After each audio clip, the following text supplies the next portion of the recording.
जय गुरुदेव। परमार्थी प्रेमी भाई बहनों, देखिए हम सब लोग जिस देश दुनिया को अपना मानकर इसी जगत में धोखा खा रहे,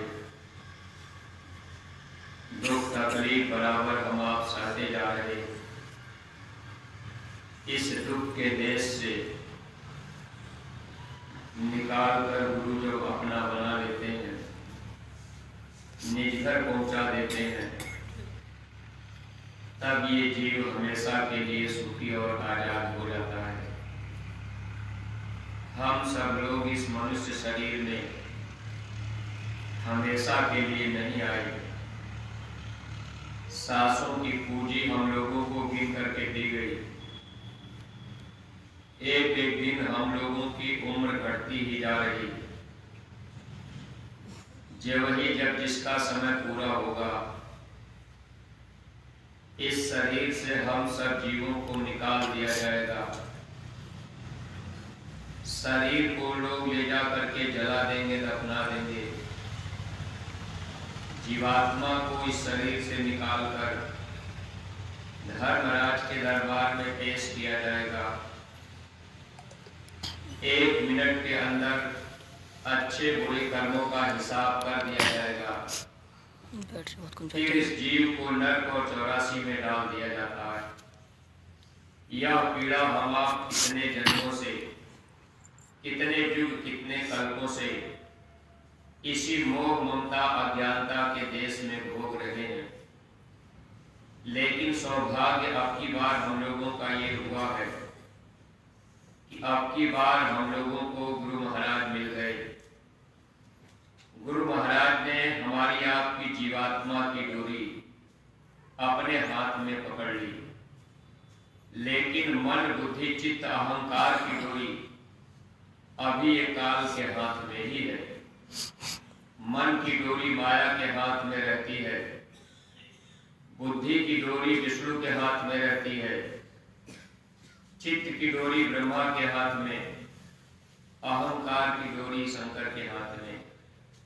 अब ये मन, बुद्धि, चित्त, अहंकार, ये चारों की डोरी अभी काल के ही हाथ में है। बस महापुरुष आत्मा की डोरी को अपने हाथ में कर लेते हैं, क्योंकि ये आत्मा दयाल देश की रहने वाली है। दयालु प्रभु ने हम जीवों को यहाँ रहने के लिए भेज दिया। जब हम आप इस संसार में आने लगे, यानी जब जीवात्माओं को इस मृत लोक में भेजा जा रहा था, ये जीवात्माएं आने में घबराती थी। लेकिन सत्पुरुष ने कहा कि ठीक है, तुम जाओ, लेकिन शब्द की डोरी को मत छोड़ना। अब हम आप इस संसार में जब आए, जिस डोरी को पकड़ करके हम आप यहाँ उतारे गए, वो डोरी हम लोगों से छूट गई। रास्ता ही हम लोगों का बदल गया। काल भगवान ने चालाकी ये किया, जब हम जीवों को यहाँ ले आ रहे थे तो एकाएक यहाँ उतारा नहीं गया। काफी समय के लिए हम जीवों को जब सत्यलोक से नीचे की तरफ उतारा जा रहा था, तो ऊपर के ही मंडलों में रोक दिया गया। पहले हम सब लोगों की शक्ति को कम करने के लिए काल भगवान ने एक शरीर में बंद किया। इस जीवात्मा को पहला शरीर पूज्य महाराज जी सत्संग में सुनाया करते हैं, जिसे कारण शरीर कहते हैं। अब ये जीवात्मा कारण शरीर में बंद हुई। शब्द, स्पर्श, रूप, रस, गंध, काफी समय तक ये जीवात्मा वही पड़ी रही। वहां से अपना घर नजदीक था, लेकिन फिर धीरे धीरे काफी समय के बाद और नीचे अब काल भगवान हम लोगों को ले आए। फिर जब हम आप और नीचे आए तो एक कपड़ा जीवात्मा के ऊपर और लगा दिए। अब वो 17 तत्व का कपड़ा। देखिए प्रेमी भाई बहनों, पहला शरीर, कारण शरीर, वो 5 तत्व का शब्द, स्पर्श, रूप, रस, गंध। लेकिन उसके नीचे जब ले आए तो दूसरा कपड़ा वो सूक्ष्म शरीर है 9 तत्व का शब्द, स्पर्श, रूप, रस, गंध। अब उसी के साथ में मन, बुद्धि, चित्त, अहंकार, ये चारों लगा दिए 9 तत्व का कपड़ा। यानी आत्मा 2 शरीर में बंद हो गई अब तक। फिर और नीचे ले आए तो तीसरा कपड़ा उन्होंने 17 तत्व का लगा दिया। अब उसमें 10 इंद्रियां, 5 कर्म इंद्रिय, 5 ज्ञान इंद्रिय और 4 अंतःकरण, तमोगुण, रजोगुण, सतोगुण। यानी ये 17 तत्व का कपड़ा हम जीवों को पहना दिया गया। हम आप जब लिंग शरीर में रहे, वहां से अपना देश धीरे धीरे काफी दूर हो गया। कभी हम आप अपने देश को देख लेते थे, फिर कभी नहीं भी देख पाते थे। इस तरह से हम जीवों को धीरे धीरे करके काल भगवान इस मृत्युलोक में ले आए। जब यहाँ उतारा गया, जब हम आप मनुष्य शरीर में आए, ये सबसे मोटा कपड़ा 5 तत्व का जल, पृथ्वी, अग्नि, वायु, आकाश, ये सबसे मोटा कपड़ा है। यानी आत्मा 4 शरीर में बंद हो गई। जब तक ये चारों खोल नहीं उतरता, तब तक ये जीवात्मा अपने देश नहीं जा पाती। लेकिन प्रेमी भाई बहनों, अब इस चारों खोल से, चारों शरीर से छुटकारा पाने के लिए जब तक सदगुरु की दया कृपा हम जीवों को नहीं मिलेगी, तब तक हम सब लोग इस शरीर से निकलकर अपने देश नहीं जा सकते। उसमें भी काल भगवान ने धोखा ये किया कि जब हम लोगों के साथ मन, बुद्धि, चित्त, अहंकार को लगाए, तो शुरू में जब हम जीवों को यहाँ उतारा गया तो आत्मा और मन के बीच में दोस्ती थी, लेकिन बाद में दुश्मनी हो गई। दुश्मनी कब हुई? जब काल भगवान ने देखा कि ये जीव तो यहाँ से जा रहे, इनको चिंता होने लगी, अगर सब के सब जीव यहाँ से चले जाएंगे तो ये हमारा मृत्युलोक पूरा खाली हो जाएगा, फिर इस देश में कोई रहेगा नहीं। तो काल भगवान ने क्या काम किया? यहाँ कर्म का विधान उन्होंने बना दिया, एक अच्छा कर्म और एक बुरा कर्म। कर्म करने की आजादी हम लोगों को दे दी गई कि भाई आप इस मृत्युलोक में चाहे अच्छा कर्म करो चाहे बुरा कर्म करो, आप किसी को गाली दो, आप किसी को मार दो, काट दो, आपको कर्म करने की पूरी आजादी, चाहे जो भी कर्म हम आप कर सकते हैं। लेकिन काल भगवान ने ये नियम लगाया कि जो भी कर्म आप करेंगे इसकी सजा मैं आपको दूंगा। अब हम सब लोग कर्म करने के लिए तो आजाद हैं, लेकिन सजा हम जीवों को दी जाएगी। अब हम सब जीवों को सजा देने के लिए काल भगवान ने नरक और चौरासी बना दिया। पहले तो इन जीवों को नरकों में डाला जाता है।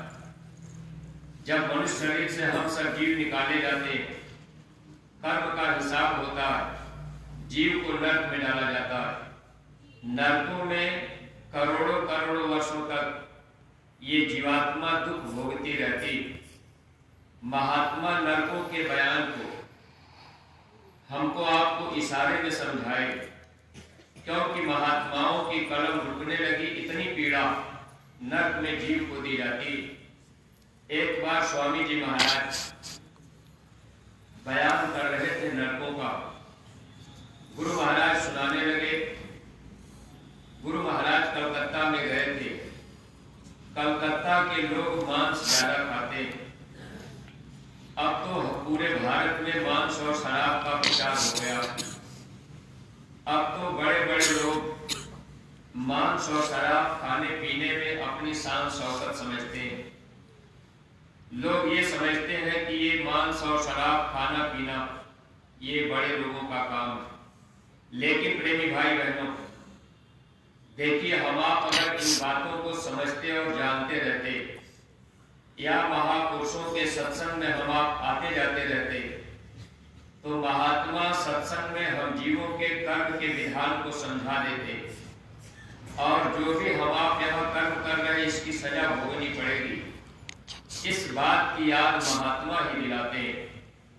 लेकिन आज इस दुनिया में अगर किसी आदमी से कहा जाए कि भाई आप सत्संग में चलिए, आप मथुरा चलिए, आपको बहुत बड़ा लाभ मिल जाएगा, तो आज के समय में आदमी स्वार्थ के वशीभूत होकर लाभ यही देखता है कि हमको कितना धन दौलत रुपया पैसा मिलेगा। जैसे आज छोटे छोटे बच्चे मथुरा में प्रचार करने जा रहे हैं, अब यही मथुरा के लोग पूछते हैं कि आपको कितना रुपया मिलता है। अब छोटे छोटे बच्चे जवाब देते हैं कि हम कोई रुपया पर ये प्रचार करने नहीं आए, हम तो अपने गुरु महाराज के आदेश निर्देश में मानवता का संदेश देने के लिए आपके पास तक आए हैं। अगर आप बात मान जाएंगे तो आपका लोक परलोक बन जाएगा, आप शाकाहारी सदाचारी बन जाएंगे, तो आपका ये जन्म जीवन सार्थक बन जाएगा।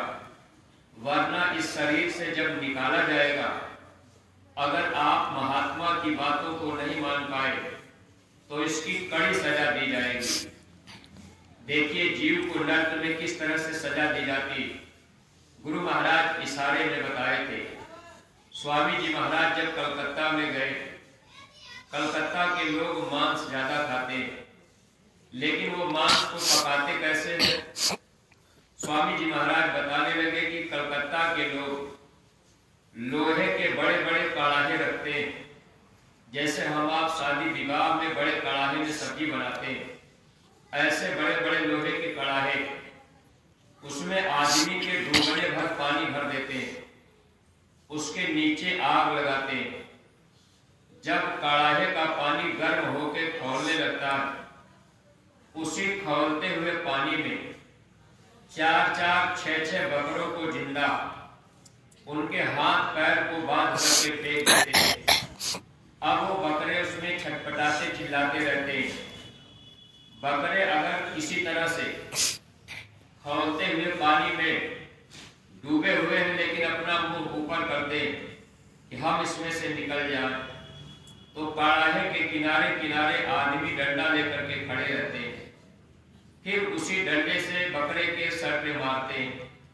फिर वो सर नीचे करता तो पूरा शरीर तो पानी में जलता ही रहता, लेकिन फिर मुंह भी नीचे डुबाना पड़ता। इस तरह से कलकत्ता के लोग जीव को उबाल कर तब पका करके बाद में मांस पका के खाते हैं। 15-15, 20-20 मुर्गे मुर्गियों को उनके पैरों को बांध कर ऐसे ही खौलते पानी में डाल देते। अब वो बेचारे छटपटाते चिल्लाते रहते। आदमी डंडे से उनको उसी पानी में डुबा देते। जब वो मांस उबल जाता तब उसको काट के पका के खाते। गुरु महाराज अपनी आंखों से यह हाल देखे। स्वामी जी महाराज ने कहा, इस भारत भूमि पर रहने वाले हिंदू, मुसलमान, सिख, ईसाई, अगर सब के सब लोग अपने धर्म और मजहब की पुस्तकों को भी पढ़ते समझते, तो कहीं भी मनुष्य को मांस खाने के लिए आजादी नहीं दी गई, बल्कि महात्माओं ने कहा मांस मलेच्छों का भोजन है, ये राक्षसों का भोजन है, मनुष्य का भोजन नहीं। अन्न खाए सो मानवा, मांस खाए सो श्वान, अन्न मांस दोनों भखे, सो प्राणी राक्षस जान। अब मनुष्य का भोजन मांस नहीं, लेकिन अज्ञानता में, भूल भ्रम में अब हम आप इस बात को भूल चुके हैं। मनुष्य शरीर मिल गया है, एक ही विचार हम लोगों ने बना लिया, खाओ पियो मौज मस्ती लो। लेकिन ये कितने दिन तक, जब तक सासों की पूजी, फिर ये शरीर छूटने के बाद इस कर्म प्रधान देश में एक एक कर्मों की सजा दी जाती। स्वामी जी महाराज बताया करते थे, जैसे कलकत्ता के लोग कड़ाहे में जीव को उबालते, ऐसे ही जब इस मनुष्य शरीर से जीवात्मा को निकाला जाता है और जो इंसान इस धरती पर बुरे कर्म किए, ऐसे जीवों को कर्मों की सजा देने के लिए काल भगवान ने बड़े बड़े नर्क कुंड बना रखा है। अब उस नर्क कुंड में इस जीव को डाल दिया जाता है। करोड़ों वर्षों तक जीव उसी में चिल्लाता रहता है और उस नर्क की दीवार यानी किनारे से होकर जीव अगर ऊपर निकलना चाहे तो उस नर्क कुंड के किनारे किनारे जमदूत खड़े रहते हैं। उनके पैरों में जैसे कटीली तार लगी हुई जूतियां होती। कोई जीव ऊपर की तरफ आता, जमदूत लात मारते, कटीले तार उस पैर में जूतियों में लगे होते। अब जीव फिर हाय हाय करके नीचे चले जाते। नीचे आग जल रहा, नीचे बदबू आ रही, टट्टी पेशाब मल मूत्र भरा रहता है। फिर दूसरे नर्क में डाला जाता है, वहां जीव को करोड़ों वर्षों तक सड़ाया जाता है।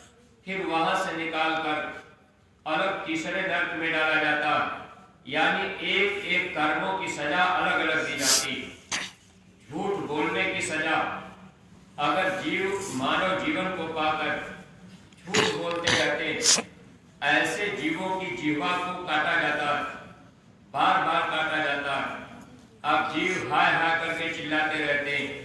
प्रेमी भाई बहनों, जीव को किस तरह से कड़ी सजा दी जाती।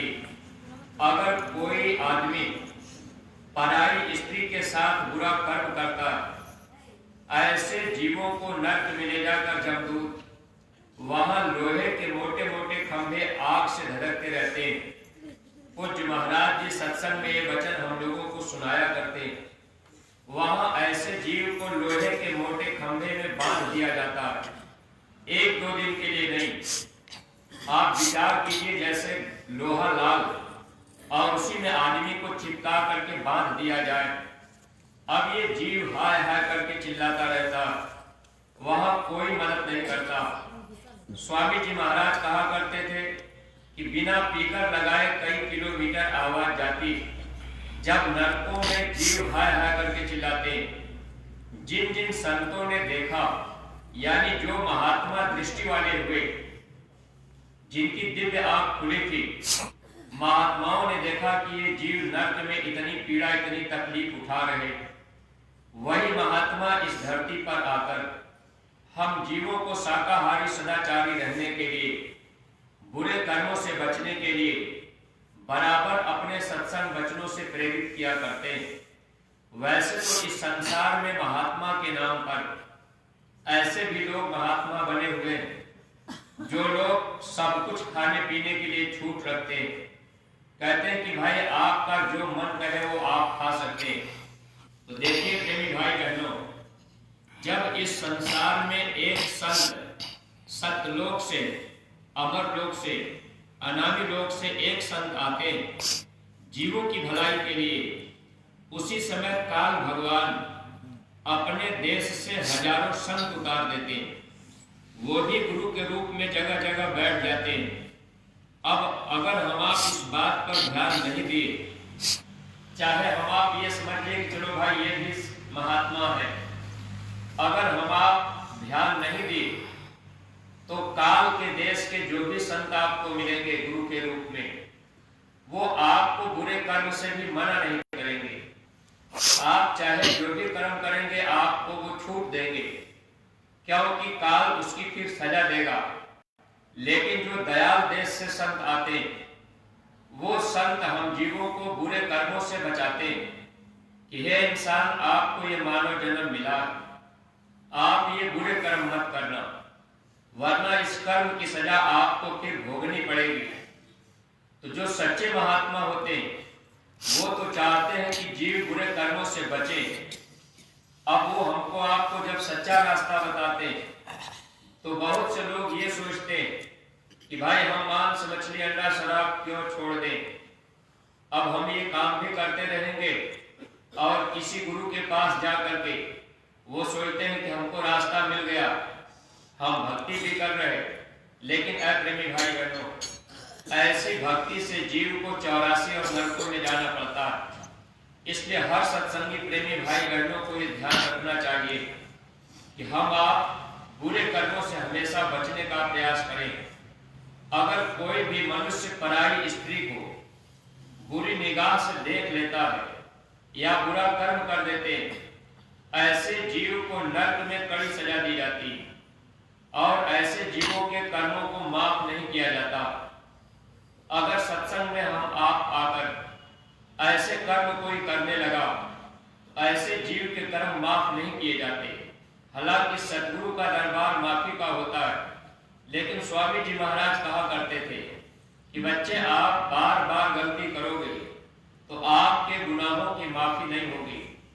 और महापुरुषों ने साफ साफ लिखा है, पर नारी के रास्ते सीधे नरके जाए, ताको जम छाड़े नहीं, केतिक करो उपाय। चाहे कितना भी हम आप उपाय कर लें, लेकिन पराई स्त्री को अगर कोई बुरी निगाह से देखता है, कोई बुरा कर्म करता है, ऐसे जीव को नरक में फिर सजा भोगनी पड़ती। अगर कोई स्त्री पर पुरुष को भी सपने में चाहती, ऐसे स्त्रियों को कई बार उनको 84 में जन्म दिया जाता है और अपार पीड़ा सहनी पड़ती। इसलिए हम आप जो भी सत्संगी प्रेमी भाई बहन, जब सत्संग में हम आप शामिल हो गए तो हम लोगों को बुरे कर्मों का ज्ञान जरूर होना चाहिए और अपने को हमेशा बचाने की कोशिश करनी चाहिए, क्योंकि ये मन जो हम लोगों का दुश्मन बन गया, अब ये मन हम लोगों को किसी न किसी तरह से बहलाकर फुसलाकर ये कर्म कराना चाहता है। मन मतंग माने नहीं, जब तक खता न खाए। ये मन जब तक गलती नहीं करा लेता तब तक नहीं मानता। जब गलती हो जाती है तब हम आप पश्चाताप करते हैं, अरे ये तो मैंने बुरा कर्म किया। अब ये कर्म जब जीव के बन जाते हैं, मन का काम है कर्म बनाना। मन चाहता है कि ये जीव कर्मों के बोझ से दबा रहे। अब देखिए प्रेमी भाई बहनों, जो दुश्मन हम लोगों के साथ में है, ये दुश्मन कभी भी नहीं चाहता कि ये जीव यहाँ से निकल जाए, और ये मन रूपी दुश्मन को मारने के लिए अब हमको आपको थोड़ा बलवान बनना पड़ेगा। यानी आत्मा और मन, हम लोग आत्मा है, दयाल देश के रहने वाले हैं, मन काम का अंग है, मन हम लोगों का दुश्मन है, लेकिन ये दोनों साथ साथ रहते हैं। अब हम लोग अपने को अगर बचाना चाहें, आत्मा कमजोर पड़ गई, क्योंकि आत्मा की शक्ति को लेकर मन बुद्धि चित्त अहंकार काम करते हैं। अब महात्मा चाहते हैं कि आत्मा की शक्ति फिर वापस आ जाए। अब जैसे पूज्य महाराज जी बार बार कहते हैं कि आप अपना ख्याल 9 द्वारों से हटाकर 10वें द्वार में ले आइए। तो जब हम आप 9 द्वार से ख्याल हटाएंगे और ख्याल 10वें द्वार में होगा, तो जीवात्मा जेवरी तीसरे तिल में जाती, तो आत्मा की पूरी शक्ति पूरी ताकत इकट्ठी हो जाती। और इस चीज को प्रेमी भाई बहन, ये कैसे हो पाएगा? जब हम आप अपने मन की गति को समझ लेंगे और गुरु के वचन को मानने लगेंगे, तो ये मन हम लोगों का दुश्मन है। मन बलवान है, आत्मा कमजोर है। आत्मा के अंदर शक्ति कैसे आएगी? पूज्य महाराज जी सत्संग में कल बता रहे थे, अब ये आत्मा कितने जन्मों से भूखी प्यासी, यानी आत्मा को भोजन नहीं मिल रहा। अब आप विचार करके देखें, किसी आदमी को 10 दिन तक खाना पानी न दिया जाए तो आदमी बिल्कुल कमजोर हो जाएगा, शरीर में शक्ति नहीं रहेगी। तो शरीर को हम आप भोजन तो देते हैं, लेकिन आत्मा का जो भोजन है, सुमिरन ध्यान और भजन, ये आत्मा का भोजन है। अगर सत्संग में आकर गुरु को पाकर, रास्ता पाकर सुमिरन, ध्यान और भजन हम आप नहीं करेंगे तो आत्मा को भोजन नहीं मिलेगा। जब आत्मा को भोजन नहीं मिलेगा तो ये आत्मा कमजोर बनी रहेगी। इसीलिए सुमिरन, ध्यान और भजन ये हम लोगों के लिए जरूरी। हम लोग सत्संग सुन लेते हैं, हम लोग दर्शन कर लेते हैं, हम लोग सेवा कर लेते हैं, लेकिन सुमिरन, ध्यान और भजन में जहां से आत्मा को भोजन मिलना है उसी काम को करने में हम आप रुक जाते। परिवार के प्रेमी भाई बहनों, इसलिए हम आप अपना एक संकल्प, एक नियम बनावे कि सुमिरन, ध्यान, भजन हम नियम से करेंगे। हम इसको कभी नागा नहीं करेंगे। अगर आत्मा को भोजन हम आप देने लगे तब ये मन धीरे धीरे कमजोर पड़ जाएगा। जब मन कमजोर होगा तब ये आत्मा शब्द की डोरी पकड़कर ऊपर के लोकों में जाएगी। अब हम आप ये कहें कि भजन नहीं बनता, सुनाई नहीं देता, दिखाई नहीं देता, शब्द की डोरी हम आप कब पकड़ पाएंगे? जब आत्मा के अंदर ताकत होगी। जैसे कोई कमजोर आदमी हो और उस आदमी से ये बात कहा जाए कि भाई ये खंभा पकड़ करके आप ऊपर चढ़ जाइए, तो कमजोर आदमी नहीं चढ़ पाएगा। लेकिन कोई ताकत वाला आदमी हो, ऊपर से एक रस्सी लटका दी जाए और ताकतवर आदमी से कहा जाए कि रस्सी पकड़ करके आप ऊपर चले जाइए, तो वो आदमी जिसके अंदर ताकत होगी रस्सी पकड़ के वो चढ़ जाएगा। कमजोर आदमी नहीं चढ़ सकता। ऐसे ही हम सब लोग, जहां हम लोगों का अपना देश है, अब वो देश हम लोगों का छूट गया, शब्द की डोरी हम लोगों से छूट गई। अब हम लोग इतने कमजोर हो गए कि वो शब्द की डोरी पकड़ नहीं पाते। इसलिए हम लोग अगर सुमिरन, ध्यान, भजन करने लगेंगे तो आत्मा के अंदर ताकत आने लगेगी। मन को कमजोर करने के लिए गुरु के वचन को अगर हम आप मानेंगे तब ये मन कमजोर होगा।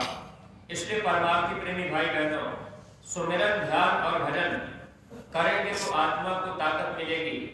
और दूसरी बात, मन को कमजोर करने का ये तरीका, जितना अधिक हम आप गुरु के वचन को मानेंगे, जितना अधिक हम आप गुरु के वचन को सुनेंगे, उतना ही ये मन कमजोर होता जाता है। हालांकि मन हम लोगों को भुलवाता रहता, ये जीव गुरु के वचन को न माने। लेकिन परमार्थी प्रेमी भाई बहनों, इसे ये महापुरुष हम जीवों को कोई न कोई आदेश बराबर देते रहते हैं ताकि जीव कोई बात तो मानने लगे।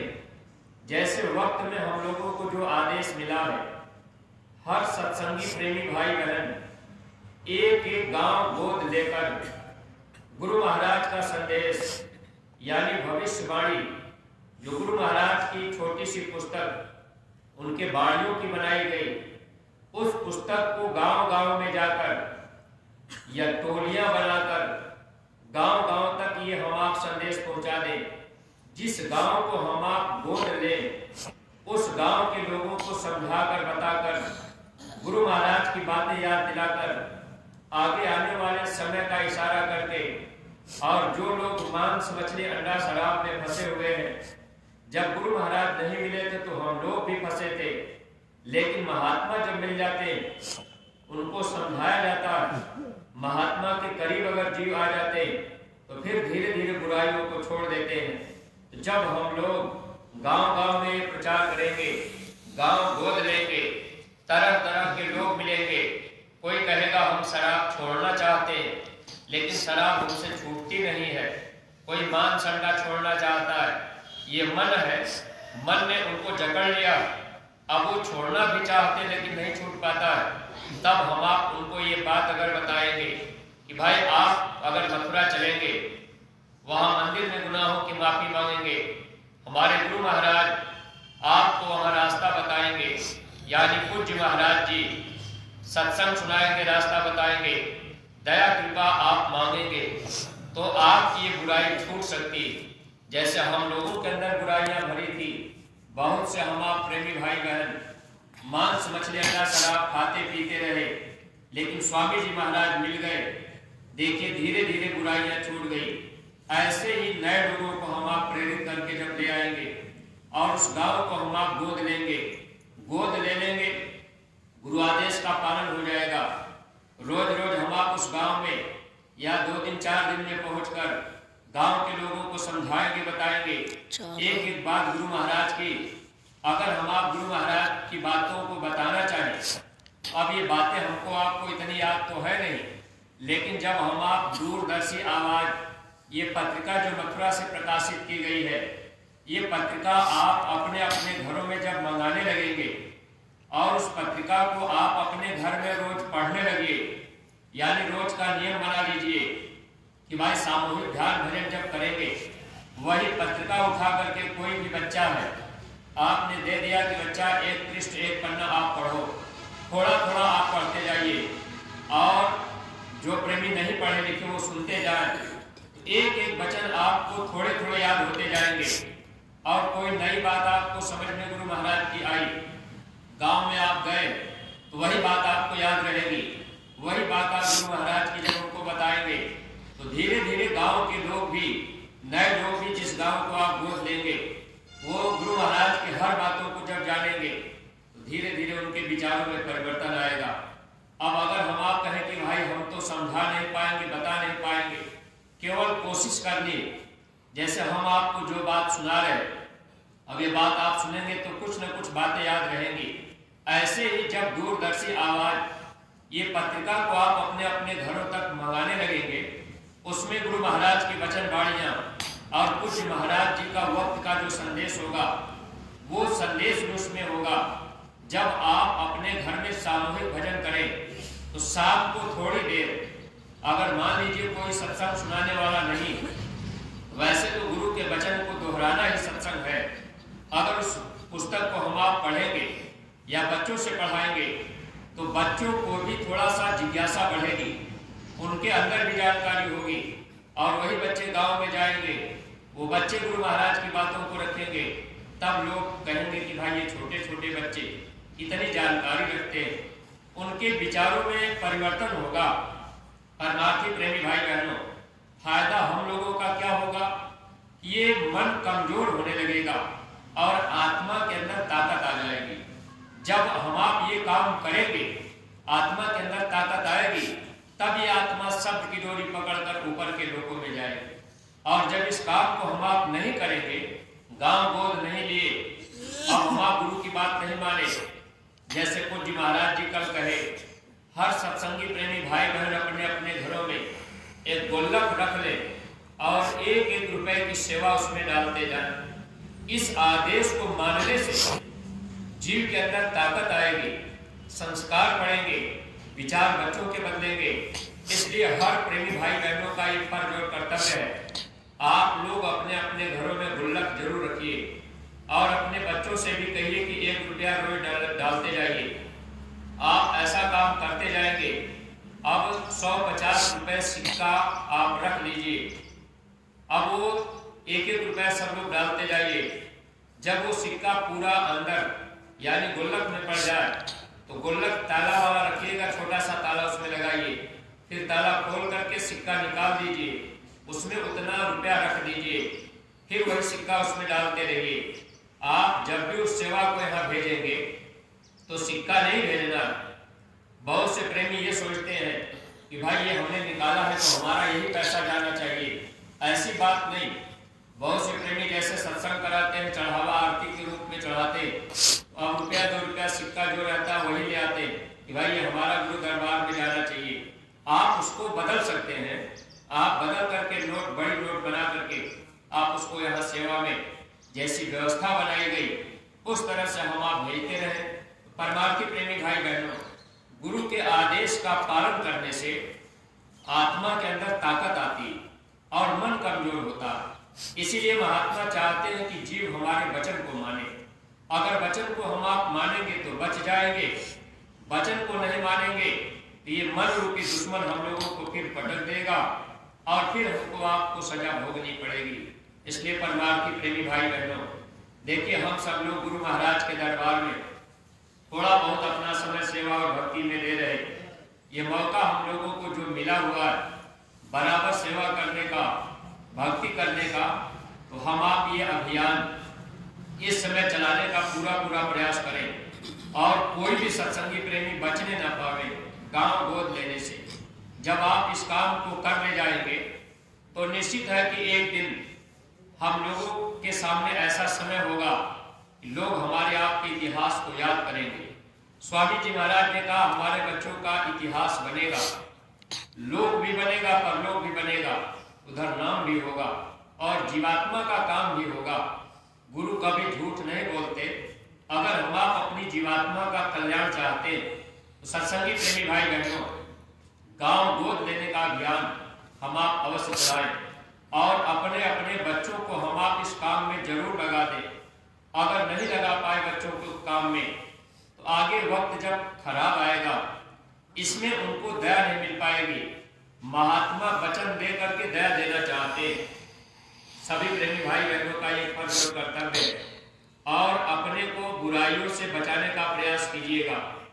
अगर आपका साथ किसी ऐसे व्यक्ति से है जो लोग खाने पीने वाले हो, नातेदार रिश्तेदार हो, तो थोड़ा आप उनसे अपनी दूरी रखिएगा। क्योंकि अगर आप इसका परहेज नहीं रखेंगे, अगर आप सत्संग में आते जाते, आप सेवा करते हैं, भजन करते, अगर खान पान का ध्यान नहीं होगा तो आपके ऊपर कर्मों का बोझ आएगा और तकलीफें आएंगी। फिर आप परेशान जब रहेंगे तो आप कहेंगे भाई हम तो बाबा जी के पास आते जाते, हम बड़े परेशान रहते। इसलिए खान पान का परहेज सत्संगी को रखना चाहिए। वैसे तो गुरु महाराज इतना बड़ा परहेज बताया करते थे कि जिस थाली में, गिलास में अगर कोई मांसाहारी और शराबी भोजन करता हो, खाता पीता हो, उस थाली में भी हमको आपको भोजन पानी नहीं करना चाहिए। अब अगर हम आप अपने घर किसी रिश्तेदार को बुलाते, रिश्तेदार शराबी मांसाहारी, अब उसी थाली बर्तन में हम आप उसको भी खिलाए, हम आप भी खा रहे, तो निश्चित है कि इसमें कर्मों का बोझ आता है। इसलिए प्रेमी भाई बहनों, छोटी छोटी बातों का भी ध्यान हम परमार्थी प्रेमियों को रखना चाहिए। जब हम आप थोड़ा बच बचाव रखेंगे तो कर्मों के बोझ से दबेंगे नहीं, फिर गुरु की दया मिलती जाएगी और ये जन्म जीवन सार्थक होगा। लोक और परलोक हम लोगों का दोनों बनेगा। गुरु महाराज से ही हम आप प्रार्थना करते रहे कि मालिक आप मुझको ऐसी सद्बुद्धि दीजिए, हम आपके काबिल हो जाएं, आप मुझे अपना लीजिए, ये जीवात्मा जन्म मरण से बंधन से छूट जाए।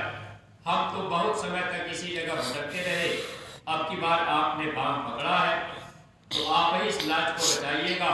मेरे अंदर कोई शक्ति, मेरी ताकत मेरे अंदर नहीं है।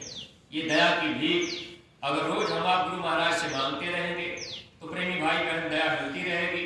थोड़ा थोड़ा अपने अंदर हम आप सुधार बदलाव करते जाए। आदेश जो भी गुरु दरबार से हो उस आदेश को बजाने में हम आप तुरंत तैयार हो जाए, हम जीवों का काम बन जाएगा। इन्हीं शब्दों के साथ में हम अपनी बाड़ी पर विराम दे रहे। कोई बात अगर अटपटी लग गई हो तो आप लोग अपना छोटा भाई समझकर क्षमा